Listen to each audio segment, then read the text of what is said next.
أعوذ بالله من الشيطان الرجيم. بسم الله الرحمن الرحيم. الحمد لله نحمده ونستعينه ونستغفره ونعوذ بالله من شرور أنفسنا ومن سيئات أعمالنا. من يهده الله فلا مضل له ومن يضلل فلا هادي له. أشهد أن لا إله إلا الله وأشهد أن محمدا عبده ورسوله. أما بعد. السلام عليكم ورحمة الله وبركاته. Alhamdulillah Rabbil Alamin. Wassalatu wassalamu ala ashrafil anbiya wassalim wa ala alihi wa sahbihi ajma'in. Qala rabbi ashrah li sadri wa yassir li amri wa hlul 'uqdatam min lisani yafqahu qawli. Yang hormati Tuan Pengurusi Masjid Darul Salam, Tuan Imam Bilal, ahli-ahli jawatankuasa masjid, sidang jemaah yang dirahmati oleh Allah Subhanahu wa taala. Alhamdulillah, pertamanya kita panjatkan kesyukuran kepada Allah Subhanahu wa taala kerana kita masih lagi diberikan peluang oleh Allah Subhanahu wa taala untuk sama-sama menunaikan solat subuh secara berjemaah. Alhamdulillah. Dan seterusnya kita sama-sama meneruskan pengajian kita seperti biasa pada hari Minggu pagi Ahad. Alhamdulillah. Mudah-mudahan Allah Subhanahu wa taala sentiasa memberkati masa kita dan apa yang kita lakukan pada hari ini, mudah-mudahan ianya ikhlas kepada Allah Subhanahu wa taala. Dan seterusnya kita berharap agar apa yang kita lakukan ini diletakkan dalam timbangan kebaikan kita di akhirat kelak, insya-Allah, dan ianya menjadi catatan yang kekal di dalam catatan kebaikan kita. Amin ya rabbal alamin. Minggu ini insya-Allah kita masuk dalam bab yang ke-14 dalam kitab Syama'il Muhammadiyah. Bab 14 ini menceritakan berkenaan dengan sifat pedang Rasulullah sallallahu alaihi wasallam, ataupun dalam bahasa Arab disebutkan ma jaa fi sifat as-sayf Rasulullah sallallahu alaihi wasallam. Sebelum ini kita telah melalui bab berkenaan dengan cincin. Kita bercerita tentang cincin Rasulullah SAW yang digunakan sebagai cop rasmi dalam surat-surat baginda. Surat-surat itu disampaikan kepada para pemimpin-pemimpin bagi mengajak mereka kepada agama Allah, menyeru ke jalan kebenaran serta memberi ancaman kepada kekufuran dan pembohongan fakta. Setelah menggunakan wasilah itu, barulah digunakan wasilah perang. Maka didahulukan bab cincin sebelum bab pedang. Dengan meneliti perkara tersebut, maka jelaslah pada kita bahawa dakwah yang dengan pena, penulisan, penjelasan, penerangan dan nasihat hendaklah didahulukan sebelum dakwah dengan menggunakan pedang dan juga senjata. So ala kulli hal, apa yang berlaku sekarang ini adalah lebih kepada kita menggunakan kemudahan seperti mana yang disebutkan minggu lepas, teknologi yang ada di ujung jari kita, yang mana perkara tersebut adalah mudah tersebar kepada masyarakat untuk memahamkan masyarakat akan keindahan Islam itu sendiri, kan? So perkara tersebut adalah merupakan sesuatu yang sangat-sangat mudah sampai dan mengetuk pintu rumah orang-orang, kan? Mengetuk pintu rumah siapa sahaja. Tak payah kita pergi ketuk dia masuk ke rumah masing-masing tanpa apa? Tanpa keizinan. Itu tak? Dia tak ada tanpa izin, tengok-tengok orang tengok ada maklumat di hujung jari. So dia tengok ini tentang bercerita tentang Islam. Kan? Dia cerita tentang kebesaran Allah Subhanahu wa taala. Macam kita jugalah. Atau kita buka handphone kita, atau sama ada kita buka Facebook dan sebagainya, ataupun dalam WhatsApp kita akan masuk maklumat-maklumat tentang Islam. Sekarang ni pun dah rancak dah, kan? Rancak berkenaan dengan menceritakan berkenaan Syaban, kan? Kelebihan Syaban, bagaimana Rasulullah sallallahu alaihi wasallam di bulan Syaban puasanya banyak, kan? Mudah-mudahan kita dapat melaksanakan puasa seperti mana yang Rasulullah SAW lakukan, yang mana paling banyak Rasulullah SAW melakukan atau berpuasa pada bulan Syaban. Maknanya itu kita katakan boleh dikatakan sebagai pemanas badan sebelum menjelangnya Ramadan. Sebab kita tahu bahawa apabila tidak ada aktiviti pemanas badan ni, terkejut kan, terkejut apabila sampainya Ramadan, so tidak berpodak bersedia dari segi mental, dari segi fizikal, okey dah, mental tu kan. So bila puasa saja, so rasa bila satu Ramadan dia tak bersedia, so ikhlas untuk beribadah tu tak ada. Ini masalah. Apabila kita dah biasa kan puasa bulan Syaban, tak kira lah kalau dia puasa Isnin Khamis kurang-kurangnya kan, Isnin Khamis ataupun puasa hari putih, ataupun disebutkan situ Ayyamul Bayd kan, hari putih kan. So pada pertengahan bulan kan. Tapi kalau siapa yang boleh puasa, orang kata seperti mana Rasulullah SAW di bulan Syaban, sebab Rasulullah bulan Syaban ni banyak puasa dia, boleh dikatakan maybe hampir separuh lah, kalau tak silap saya.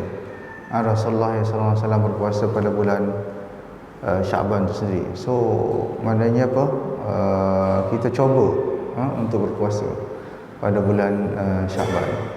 Jadi sidang jemaah yang dirahmati Allah Subhanahu Wa Taala, maklumat-maklumat ini ada di dalam sampai kepada kita sebenarnya kan, maklumat berkenaan dengan puasa dan sebagainya. Begitu jugalah kalau kita lihat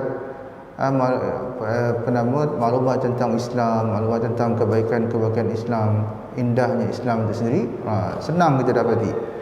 That's why lah, maknanya dakwah kita melalui media sosial ataupun disebutkan sebagai sosmed, social media, itu lebih, orang kata sekarang ni banyak manfaatnya kalau itu digunakan lah, digunakan pakai ataupun dilakukan oleh kita.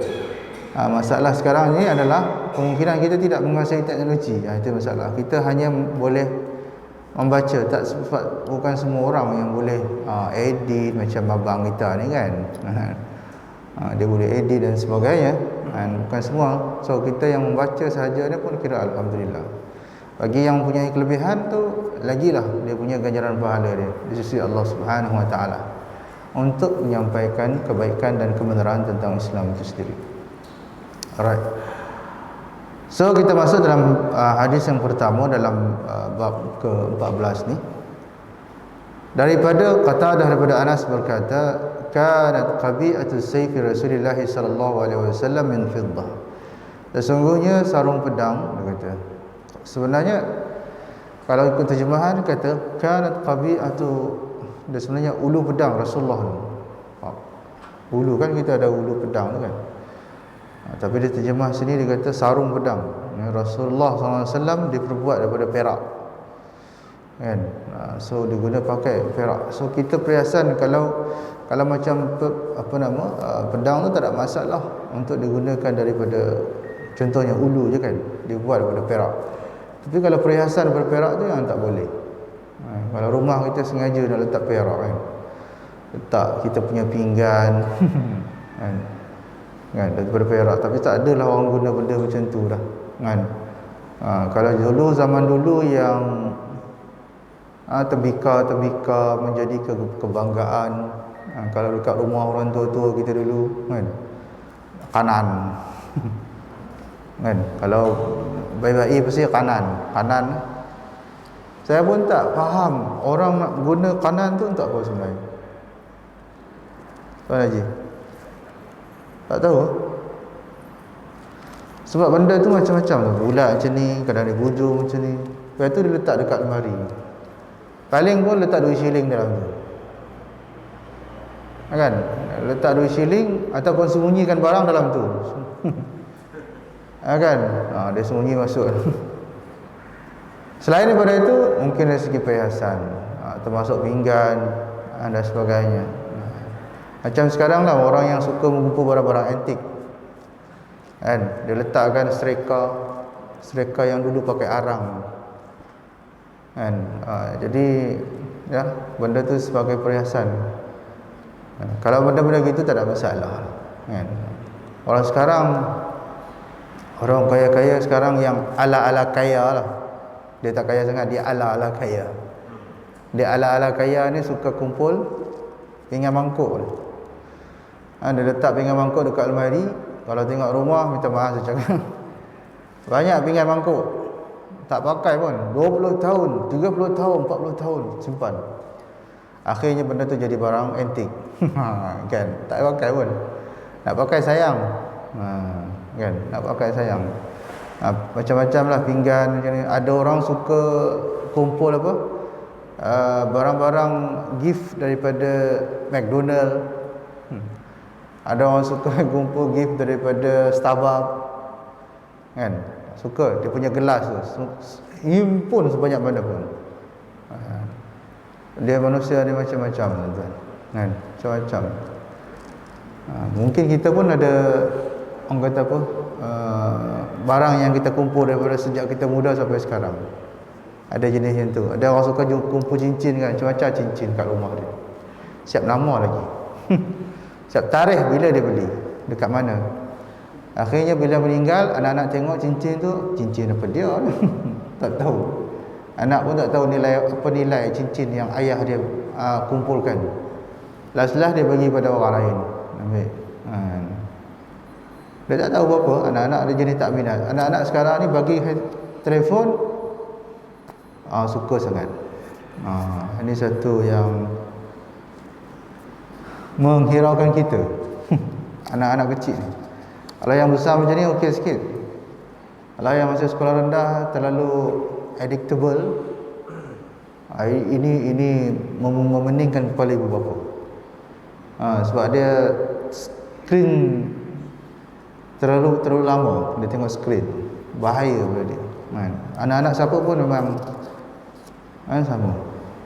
Tak kira di kampung pun, kadang-kadang di kampung lebih teruk daripada di bandar. Kan, menengoknya. Sampai anak tu kadang-kadang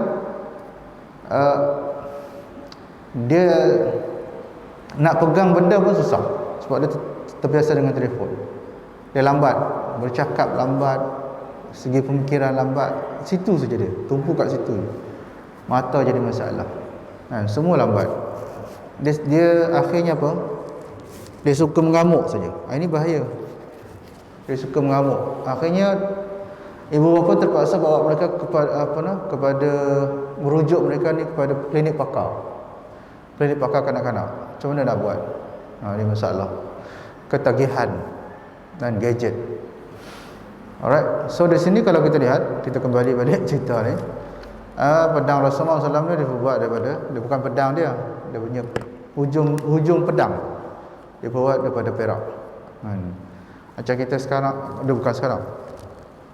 Orang dulu ada jenis yang suka kumpul padang hilang. Padang hilang. Padang ke tabi? Tabi hilang kan? Tabi hilang. So kepala dia tu dia punya pemegang dia. Yang tu yang dia buat cantik dengan sarung dia. Tapi sebenarnya tabi hilang bukan bebai kan? Bangsa apa sebenarnya? Kayan kan? Kayan. Bukan. Tapi benda tu dah merata dah. Kita pun kata tabi hilang. Tak tahu orang Kayan kata apa kan? Tak tahu. Tujik khazan. Kan tujik khazan kan disik ujung untuk buat kan? Khazan kan, Kayan kan? So apa keistimewaan bayi? Apa tabi kan? Dari segi tabi orang. Wallahu alam. Nanti kita sembang minum kopi nanti. Alright. Kan kita tahu orang tua-tua dulu mungkin ni Tuan Haji nanti cerita macam mana. Kan. So kita teruskan hadis yang kedua dalam bab ni. Minta maaf. Daripada Sa'id bin Abi Al-Hasan Al-Basri berkata, "Kanat qabi'atu sayf Rasulullah sallallahu alaihi wasallam min fiddah." Sama jugalah hadis yang kedua ni menceritakan bahawa ulu pedang Rasulullah SAW itu dibuat daripada perak. Dan kalau tuan-tuan tengok dekat muzium Turki tu, yang itu yang dikatakan pedang Rasulullah SAW dikatakan. Wallahu alam. Saya dari segi peribadi wallahu alam. Sebab kalau dari segi sejarah ya, barang peninggalan Rasulullah SAW dia banyak hilang. Hilang. Kan masa perang dia hilang. Tak ada di sana simpanan Rasulullah SAW. Kan hatta seperti mana saya sebutkan pada minggu lepas, sebelum ni, hatta para sahabat sekalipun kan mewasiatkan apabila mereka meninggal dikebumikan bersama mereka barang kepunyaan Rasulullah SAW. Jadi of course lah dia tak nak, maknanya ada kelebihan yang Allah berikan kepada Rasulullah SAW tu dia simpan kan. Apabila dia simpan, dia wasiatkan kebumikan sekali kalau dia meninggal. So wasiat maka buat kebumikan sekali kan, sampai tahap macam tu.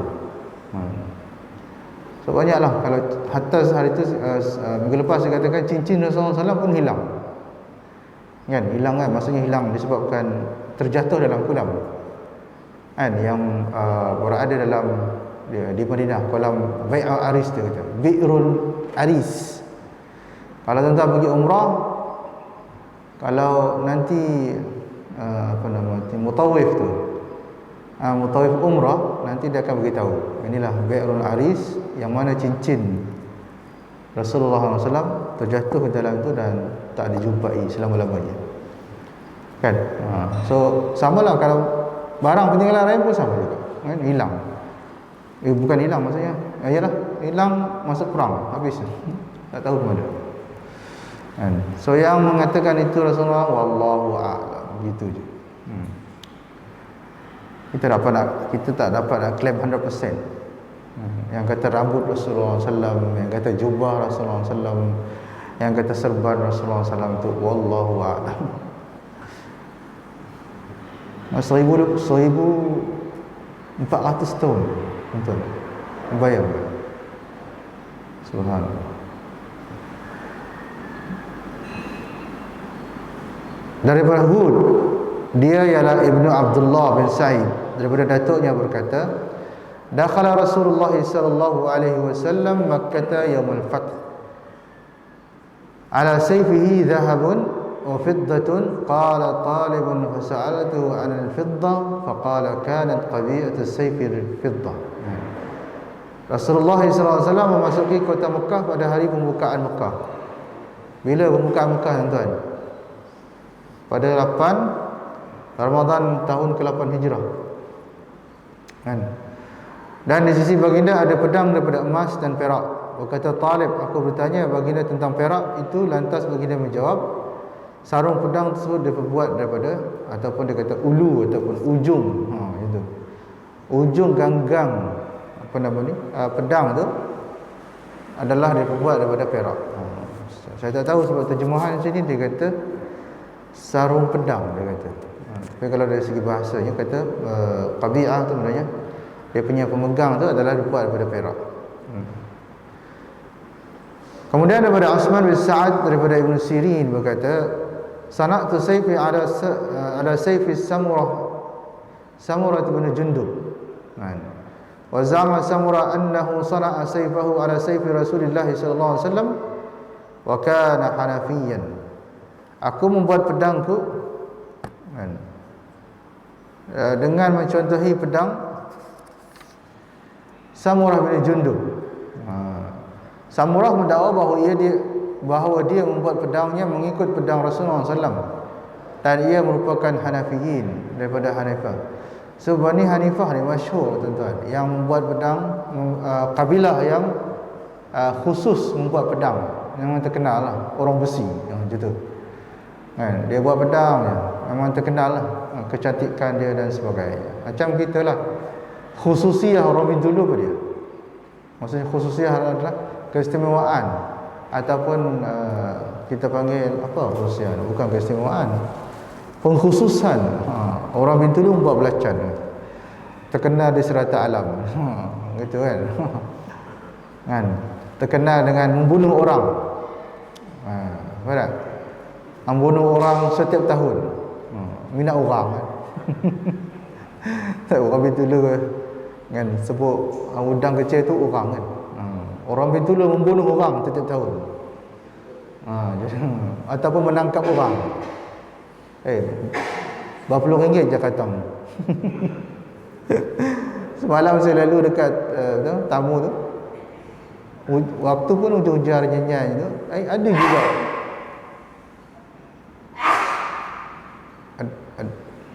ada juga ada juga orang jual urang. Saya ingat kan musim panas kan, tapi hujan renyah-renyah itu pun ada juga. Subhanallah. Sebab laut pun tak apa nak cantik kan sebenarnya kan, tapi ada. Subhanallah. Begitulah maksudnya orang dulu khusus buat belacan, orang Mekah khusus dia buat tupi kan. Tupi kan. Buat umai. Buat umai. Yang tu nuoi. Itu pengkhususan mereka buat nuoi. Dia berbeza tempat. Macam kucing lain, macam Terengganu, kepala ekor, macam itulah. So orang kata apabila sebut satu bangsa tersebut, satu tempat orang terkenal, macam itulah kan. Kalau orang Yaman terkenal dengan apa dia? Mereka ni terkenal dengan madu. Sebut saja madu Yaman. Kalau tuan-tuan pergi haji, pergi umrah, memang madu Yaman lah yang orang cari. Sebab apa? Sebab dia kualiti dia, subhanallah. Sekilo tuan-tuan RM400 tuan-tuan. Sekilo 400. Sekilo banyak mana je, tapi harga dia memang boleh tahan.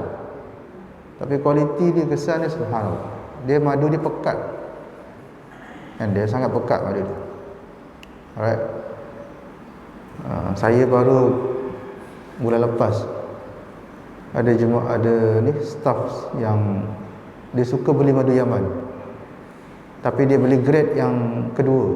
Grade yang kedua pun dalam harga RM200 lah, lebih kurang kan. Jadi subhanallah, harga mahal kan, tapi khasiatnya masya-Allah. Alright, kita selesai dalam bab yang menceritakan keadaan pedang Rasulullah SAW. Pedang Rasulullah SAW, tuan-tuan, ada 9 je pedang Rasulullah SAW kan? 9 jenis. Nanti dia ada nama-nama yang lain-lain, berbeza kan. So insyaAllah kita masuk dalam Allahumma salli Muhammad, bab yang ke-15 yang menceritakan sifat baju perang Rasulullah SAW. Ini selepas pedang, kita tengok baju perang Rasulullah SAW, baju besi lah kan.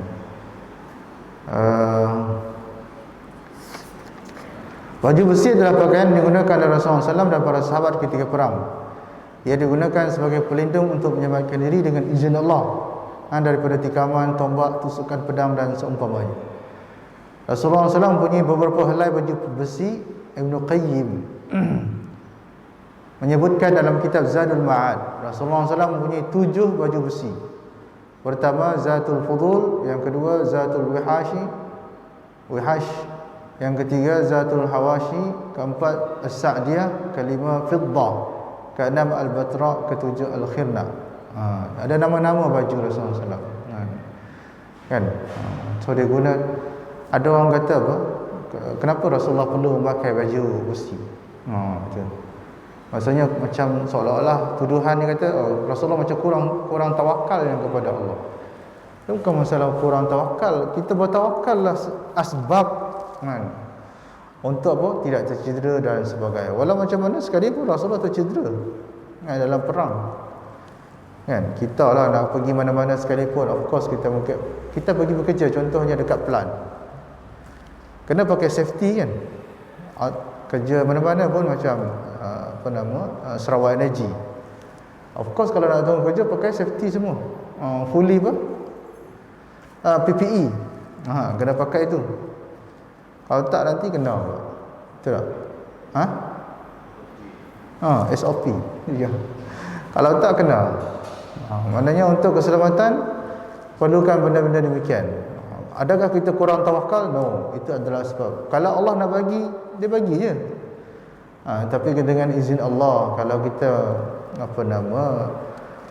menggunakan itu sebagai asbab untuk melindungkan kita daripada bahaya, masalah kan. kan. So kalau contoh orang terjun dekat sungai, kalau tak pakai oksigen, contohlah dia terjun sungai, dia kalau masuk sungai ni gelap tak jumpa apa. Air dikeruh kan. Tengok-tengok silap nanti krokodil dia datang. Kan? Dia mesti pakai oksigen. Penyelam-penyelam yang profesional tu mesti pakai oksigen. Scuba tu kan. Kenapa pakai oksigen? Kalau dia punya jantung paru-paru tu masya-Allah, kalau masuk ke dalam sungai, ke dalam laut tak perlu pakai oksigen, itu mungkin berjuta-juta orang, mungkin dia seorang je kan, yang ada kelebihan yang boleh menyelam lama kan. Kita ni kalau selam-selam tak sampai 2 minit timbul balik kan. Itu kalau timbul. Kalau tak timbul, tak timbul-timbul pula. Last sekali kena tanam. Inna lillahi wa inna ilaihi raji'un kan. So memakai pakaian besi bukan menunjukkan seorang itu tidak bertawakal kepada Allah. Bahkan Nabi SAW yang memakai baju besi ini pula adalah seorang manusia yang paling bertawakal kepada Allah. Tetapi hakikat tawakal itu didirikan dengan kuatnya pergantungan kepada Allah serta mewujudkan sebab pertolongan Allah. Dia tidak bertawakal kepada sebab, tetapi dia bertawakal kepada Allah. Sebab hanya alat untuk pertolongan Allah Subhanahu Wa Taala. Itu disebutkan. So kita kalau pakai kereta, kena pakai seat belt. Kalau tak pakai, dia punya kesan lagi teruk daripada yang tak memakai. Macam itulah. Itu yang diwawarkan kepada kita kan. Biasanya kita sambil lewa je sebenarnya. Pakai kereta ni, seat belt tu letak belakang. Kalau bunyi, tarik, pasang, letak kat belakang. Siapa pernah buat? Kan? Itu kereta yang ada bunyi alarm lah.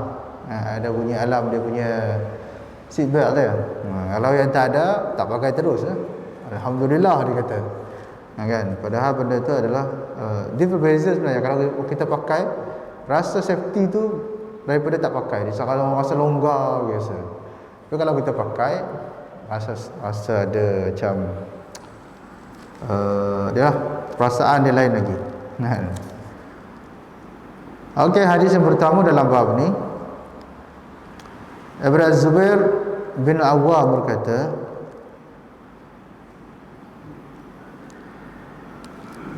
kana ala Nabi sallallahu alaihi wasallam yawman Uhudin dir'an fanahada ila sakhrati falam yastati' fa'aq'ada Talhata tahtahu وصعد النبي صلى الله عليه وسلم حتى استوى على الصخرة قال سمعت النبي صلى الله عليه وسلم يقول أوجب طلحة. Sesungguhnya di sisi Rasulullah SAW dua baju perang pada hari peperangan Uhud. Dia ada apa? Bukan main satu je. Ada spare. Baginda mahu bangkit berdiri di atas batu besar, tetapi baginda tidak mampu.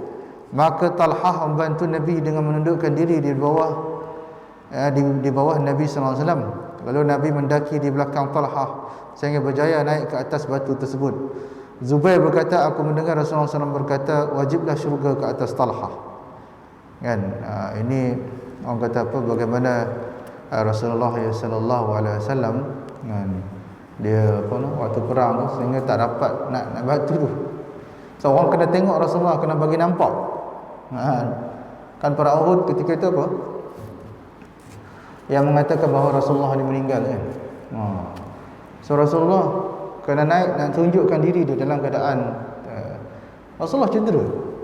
Cedera. So kena tunjuk juga yang Rasulullah tu masih hidup lagi. Kalau tidak, nanti semangat para sahabat ni dia kendur, sebabkan dimumukkan bahawa Rasulullah SAW ni diberitakan Rasulullah dia meninggal. Of course lah, lemah dengan kata Rasulullah meninggal kan. Sedih, tetapi oleh kerana untuk membangkitkan semangat para mujahidin ketika itu, Rasulullah naik batu tu untuk tunjukkan beliau masih lagi hidup. Subhanallah. Jadi sedang jemaah yang dirahmati Allah Subhanahu Wa Taala, setakat itu insya-Allah perjumpaan kita pada pagi ini. Mudah-mudahan ada berkatnya. Dan saya rasa alang saya habiskan satu ni dulu, boleh tak? Nak habis dah. Satu hadis lupa, saya terlupa dia. Daripada Yazid bin Huzaifah, daripada Sa'id bin Yazid berkata, dia last hadis ni. Ada dua hadis dalam bab ni. Rasulullah SAW kana alaihi yaumun uhudin dir'an qad zahara bainahuma. Sesungguhnya Rasulullah SAW memiliki dua baju perang pada hari peperangan Uhud yang kadang-kadang kelihatan antara satu sama lain. Maknanya Rasulullah dia dia menggunakan ataupun dia bawa sekali spare untuk apa? Untuk sekiranya ada masalah pada baju perang tu, baju besi tu, so dia bawa sekali lagi. So bawa kan, dia bawa sekali lah. Alright. So setakat itu insyaAllah pertemuan kita pada hari ini, mudah-mudahan ada manfaatnya.